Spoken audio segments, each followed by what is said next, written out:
ಗಣೇಶ ವಿಸರ್ಜನೆ ಮೆರವಣಿಗೆ ಮೇಲೆ ಕಲ್ಲು ತೂರಾಟ ಕಾರಣ ಹೊತ್ತಿ ಉರಿದಿದ್ದ ನಾಗಮಂಗಲ ಈಗ ತಣ್ಣಗಾಗಿದೆ. ಆದರೆ ಪರಿಸ್ಥಿತಿ ಮಾತ್ರ ಬೂದಿ ಮುಚ್ಚಿದ ಕೆಂಡದಂತಿದೆ. ಈ ಮಧ್ಯೆ ಗಲಭೆ ಕಿಚ್ಚಿನಲ್ಲಿ ರಾಜಕೀಯ ಬೇಳೆಯೂ ಬೇಯುತ್ತಿದೆ. ನಾಯಕರ ನಡುವೆ ವಾಕ್ ಸಮರವೇ ನಡೆದಿದೆ. ಬೆಂಕಿ ಇಟ್ಟಿದ್ದಾಯ್ತು, ಊರು ಹೊತ್ತಿ ಉರಿದಿದ್ದಾಯ್ತು, ವ್ಯಾಪಾರಿಗಳ ಬದುಕು ಬೀದಿಗೆ ಬಂದಿದ್ದಾಯ್ತು. ಗಲಭೆಯಿಂದ ಬೆಂದು ಹೋಗಿದ್ದ ನಾಗಮಂಗಲ ತಣ್ಣಗಾಗಿ ಶಾಂತವಾಗಿದೆ. ಆದ್ರೆ ಈ ನೆಮ್ಮದಿ ಹಾಗೆ ಇರಲು ರಾಜಕಾರಣಿಗಳು ಮಾತ್ರ ಬಿಡ್ತಿಲ್ಲ. ಬೆಂಕಿ ಹಚ್ಚಿದ್ಯಾರೋ, ಗಲಭೆ ಎಬ್ಬಿಸಿದ್ಯಾರೋ ಅಂತ ಪರಸ್ಪರ ದೋಷಾರೋಪದಲ್ಲಿ ತೊಡಗಿದ್ದಾರೆ. ಬೆಂಕಿ ಇಟ್ಟವರು ನೀವು ಅಂತ ಕಾಂಗ್ರೆಸ್ ನಾಯಕರು ಬಿಜೆಪಿ ಜೆಡಿಎಸ್ ವಿರುದ್ಧ ಆರೋಪಿಸಿದ್ರೆ, ವಿಪಕ್ಷಗಳು ಸರ್ಕಾರವೇ ಪಕ್ಷಪಾತ ಧೋರಣೆ ತೋರಿಸ್ತಿದೆ ಅಂತ ಆರೋಪ ಮಾಡ್ತಿದ್ದಾರೆ. ಪೂರ್ವ ನಿಯೋಜಿತ ಸಿಎಂ ಇಳಿಸಲು ಗಲಭೆ, ಗೃಹ ಸಚಿವ ಅನ್ಫಿಟ್.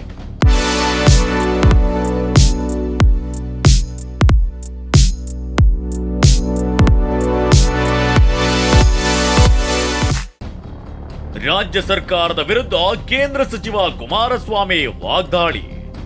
ನಾಗಮಂಗಲಕ್ಕೆ ಭೇಟಿ ನೀಡಿದ್ದ ಕೇಂದ್ರ ಸಚಿವ ಕುಮಾರಸ್ವಾಮಿ ರಾಜ್ಯ ಸರ್ಕಾರದ ವಿರುದ್ಧ ಸರಣಿ ಆರೋಪಗಳನ್ನೇ ಮಾಡಿದ್ರು.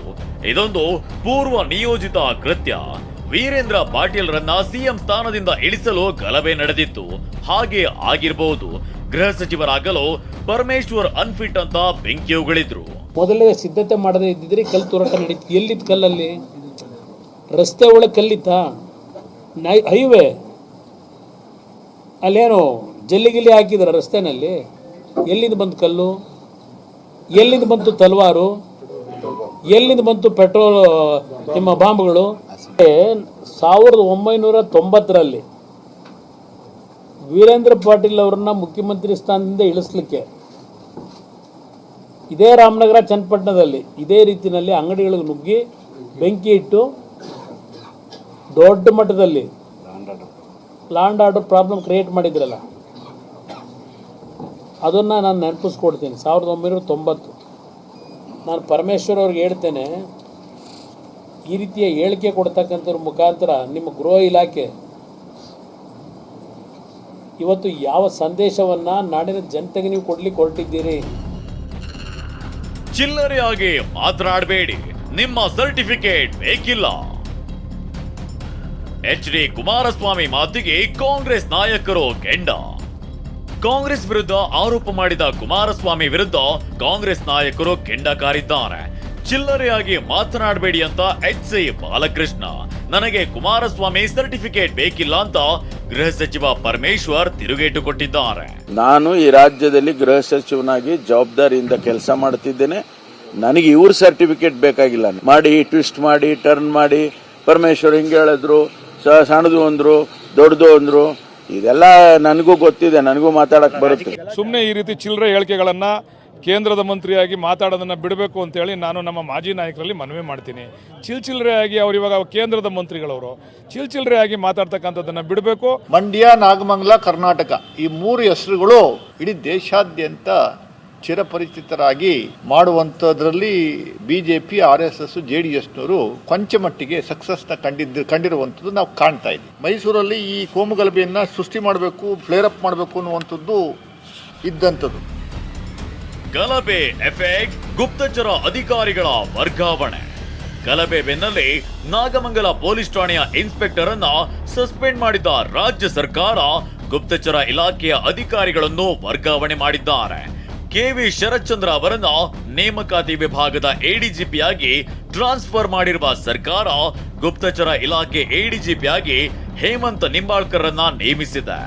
ವಾರ್ತಾ ಇಲಾಖೆ ಆಯುಕ್ತರಾಗಿಯೂ ನಿಂಬಾಳ್ಕರ್ ಮುಂದುವರೆಸಿದ್ದಾರೆ. ಹಿಂದೆ ಸಿದ್ದರಾಮಯ್ಯ ಸರ್ಕಾರದಲ್ಲೇ ಗುಪ್ತಚರ ಇಲಾಖೆ ಮುಖ್ಯಸ್ಥರಾಗಿದ್ದ ಹೇಮಂತ್ ನಿಂಬಾಳ್ಕರ್ಗೆ ಸರ್ಕಾರ ಮತ್ತೆ ಮಣೆ ಹಾಕಿದೆ. ಗಲಭೆ ಸಂತ್ರಸ್ತರಿಗೆ 25,000ದಿಂದ 2 ಲಕ್ಷದವರೆಗೆ ಪರಿಹಾರ. ಇನ್ನು ನಾಗಮಂಗಲ ಗಲಭೆಯಿಂದ ಹಲವು ಅಂಗಡಿ ಮುಂಗಟ್ಟುಗಳು ಧ್ವಂಸಗೊಂಡಿವೆ. ಹೀಗಾಗಿ ಸಂತ್ರಸ್ತರನ್ನ ಮಾಜಿ ಶಾಸಕ ಸುರೇಶ್ ಗೌಡ ಮನೆಗೆ ಕರೆಸಿಕೊಂಡು ಕುಮಾರಸ್ವಾಮಿ ಪರಿಹಾರ ವಿತರಿಸಿದ್ರು. ಆಸ್ತಿ ಪಾಸ್ತಿ ಕಳೆದುಕೊಂಡವರಿಗೆ ತಲಾ 25,000 ರೂಪಾಯಿಯಿಂದ 2 ಲಕ್ಷ ರೂಪಾಯಿವರೆಗೆ ಪರಿಹಾರವನ್ನ ನೀಡಿದ್ರು. ಇನ್ನು ಕುಮಾರಸ್ವಾಮಿ ಬೆನ್ನಲ್ಲೇ ಬಿಜೆಪಿಯ ಮತ್ತೊಂದು ನಿಯೋಗ ಕೂಡ ನಾಗಮಂಗಲಕ್ಕೆ ಭೇಟಿ ನೀಡಿತ್ತು. ಛಲವಾದಿ ನಾರಾಯಣಸ್ವಾಮಿ ನೇತೃತ್ವದ ನಿಯೋಗ ಅಧಿಕಾರಿಗಳು, ಅಂಗಡಿ ಮಾಲೀಕರು, ಸ್ಥಳೀಯರಿಂದ ಮಾಹಿತಿ ಸಂಗ್ರಹಿಸಿದ್ರು. ಬಿಜೆಪಿ ನಾಯಕರು ಕೂಡ ಸರ್ಕಾರದ ವಿರುದ್ಧ ಮುಗಿಬಿದ್ರು. ಕರ್ನಾಟಕದಲ್ಲಿ ಒಂದು ಪ್ರಜಾಪ್ರಭುತ್ವ ಸರ್ಕಾರ ಇದೆ ಅಂತ ಅನ್ಸೋದಿಲ್ಲ.